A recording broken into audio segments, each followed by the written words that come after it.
actually have the camera.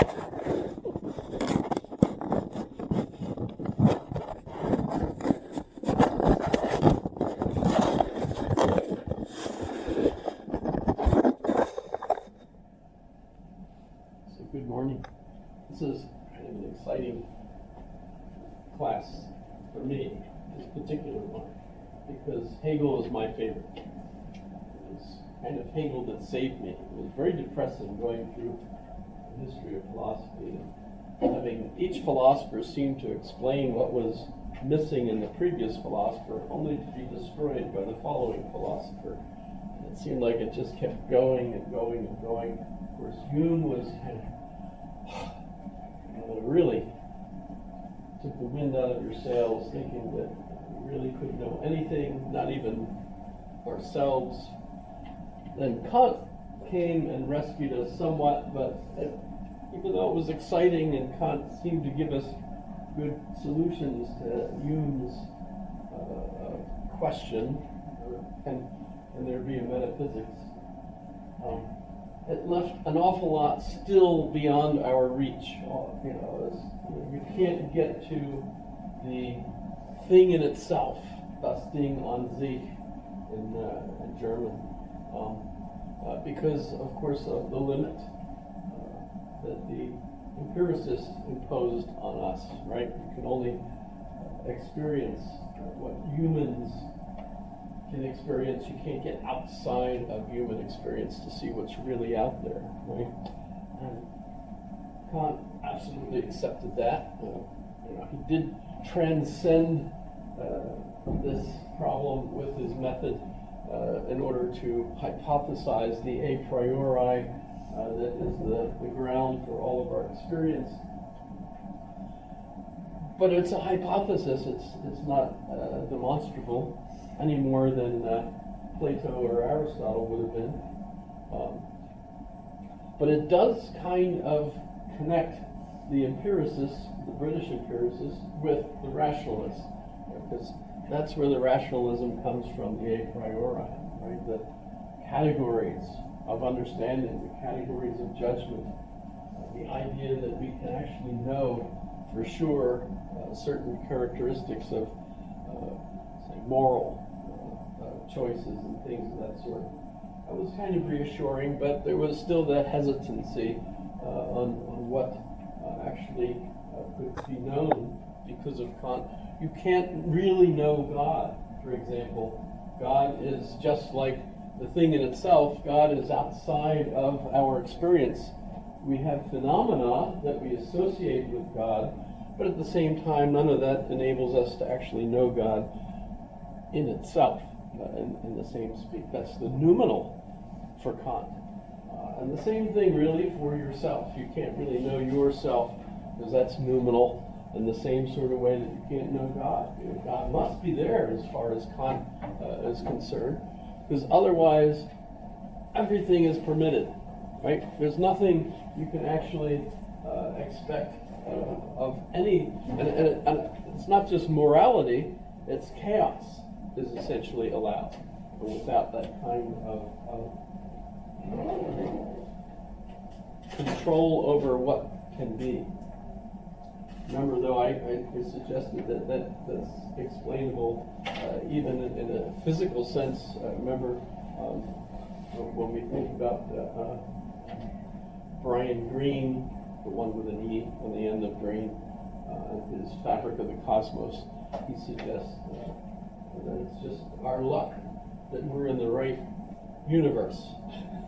And our universe has certain characteristics, the way the force, the dark matter, and everything else is all lined up. It just so happens that we have life in this universe. You wouldn't have had it in any of the other ones. It just wouldn't have penciled it out mathematically. So you still feel like there's questions as a result of Kant's limitations on what we can know. And along comes a couple generations, really, of folks, starting with Fichte.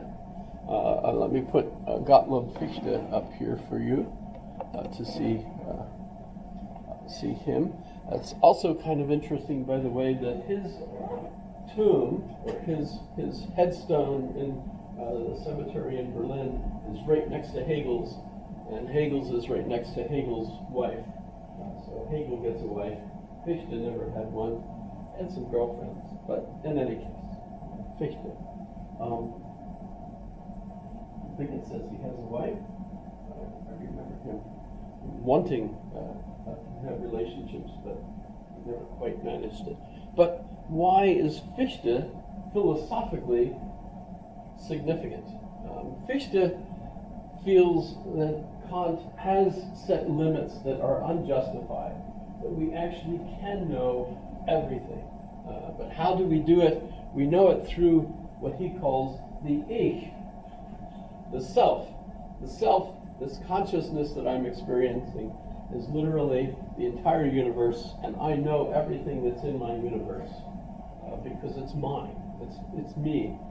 So the Ich, and it doesn't seem very explanatory. It doesn't seem to really help, but it really roused enthusiasm among the young philosophy students and people in Germany. They really found Fichte thrilling because it somehow opened up the gates that Kant had closed, so that you could actually know things for sure. It was almost like a parade. Yay, we can get there. But and how does this all work? Some of the things that we'll see are important. The thesis, antithesis idea that Hegel is also going to pick up, and remember that's also Marx is going to use that. It's called also the dialectic.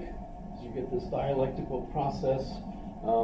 And by the way, that is something that's similar to pragmatism. And I'm going to argue eventually that we're really the inheritors of the Hegelian philosophy, more so than what we see in Europe. Because existentialism takes one side of Hegel and Marx takes the other side. Only pragmatists take both sides, even though there's all sorts of contradictions, and continues to use both together. And so Fichte is kind of interesting. He does essentially fail. He becomes popular, but then he fails. And so it's kind of interesting. But he's very popular while Hegel is a student. And it's also interesting who he's a student with, because let me put Hegel up so you can see he's slightly older than his roommate Schelling, who I'll put up next. We'll come back to Hegel.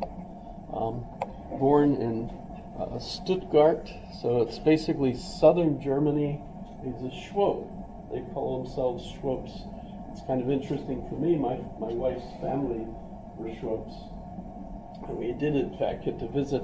Remember, I was stationed in Germany, in Berlin, and we took a vacation and went down to southern Germany and spent 2 weeks with them in Aldenmansfelden, a very small little town, mostly cows, that kind of thing. Very nice, though, and the relatives were flashners, plumbers, which do not only plumbing but also gutter work and roof work. So it's kind of interesting, a little bit different. But in any case, so they were fairly well off, and it was nice visiting them and seeing the nice homes that they lived in, even though it was a small village, and meeting her relatives and all of that. I especially remember one relative that lived on a farm, and it was the kind of farm where they had the animals on the ground floor, and so you were up on the second floor where the housing is, and it was so damp in there that when we sat on the couch and it was all wet. That was kind of weird, and I felt bad for her uncle because he wanted to celebrate because it wasn't just Donna and I, it was also her father and his father. So this is really quite an important event for the family. And so he brought out a bottle of wine, and he even brought out a new bottle opener in order to open this new bottle of wine. And it was so embarrassing because it was the kind where you have to have the handles up, and screw it in, and then you can push the handles down. And he didn't know how it worked, and so he was trying to dig the cork out, and he was almost in tears. He was so embarrassed. Ugh. And I knew how to work it, but I thought, gee, that's not really going to do his mental state any good if I come over and show you how to open your bottle of wine. But that would just make it worse. However, so Schwab, he's a southern German, kind of neat. They speak with a different accent down there, by the way, which is kind of cool. If you've ever been there, you get to learn the different accents when you move around Germany. So that's kind of interesting. Stuttgart. He went to Tübingen University, or Tübingen Stift, it was called a Tübingen Stift seminary, really, and he had two roommates. And this is I know I shouldn't bring up Harry Potter, but I just think it's so neat that Harry has Ron, and he has other roommates that are all kind of important. But one of his roommates was Friedrich Schelling. And Schelling is really becoming a more and more important philosopher today. I think that's because with the way our culture is, it's such a rich culture, we have so much stuff out there. A lot of individuals, even those that weren't that important years ago, get to become important because there's people looking for things to get involved with that haven't been already done. And so a lot of people have really moved towards Schelling and discovered that this movement that we see that really starts with Fichte and picks up with Hegel and Schelling and others are all they're all so integrally connected. And I mentioned, I think last class, that there's a fascinating new book called Magnificent Rebels. If you like to read, I highly recommend this one. This one is by Andrea Wolf. You can find YouTube videos of her speaking about the book, by the way, and some of them are in German, but some of them are in English, so let's find the ones that are in English if you like. But in any case, Magnificent Rebels. Who are these magnificent rebels? Well, let me take you back one more book of hers, because the first book I became familiar with of hers was this one, The Invention of Nature. And this one is also absolutely fascinating. Highly, highly recommend this one. This one is about Alexander von Humboldt. And by the way, he has a brother, William Humboldt, and the two of them together are honored by Humboldt University, which used to be Berlin University, but the university is titled Humboldt University in Berlin. And the neat thing about this is, of course, today we think of nature, we know what nature is. Well, we're still studying it, of course, but we think of nature as one big living Gaia, if you want to think of it that way. The entire ecosystem or biosystem of the earth is our home, is nature, right? And everything is interactive. I think the silliest but nonetheless interesting statement that the butterfly flaps its wings in the Amazon and it causes a something, whatever, wherever, right? So it's all interconnected. Who knows how well? Well, when was that invented? It was this guy. Alexander Humboldt decides he's going to go visit the New World, and so he takes a trip and he visits. Actually, by then, the United States is now an actual country, and he does pay a visit to Thomas Jefferson and some others in the United States. But he also goes down to South America. He travels on the Amazon River deep in to the Amazon. He also climbs all the volcanoes in South America. And the thing is, the kind of clothing that he wore was like, not the kind of clothing we can wear today.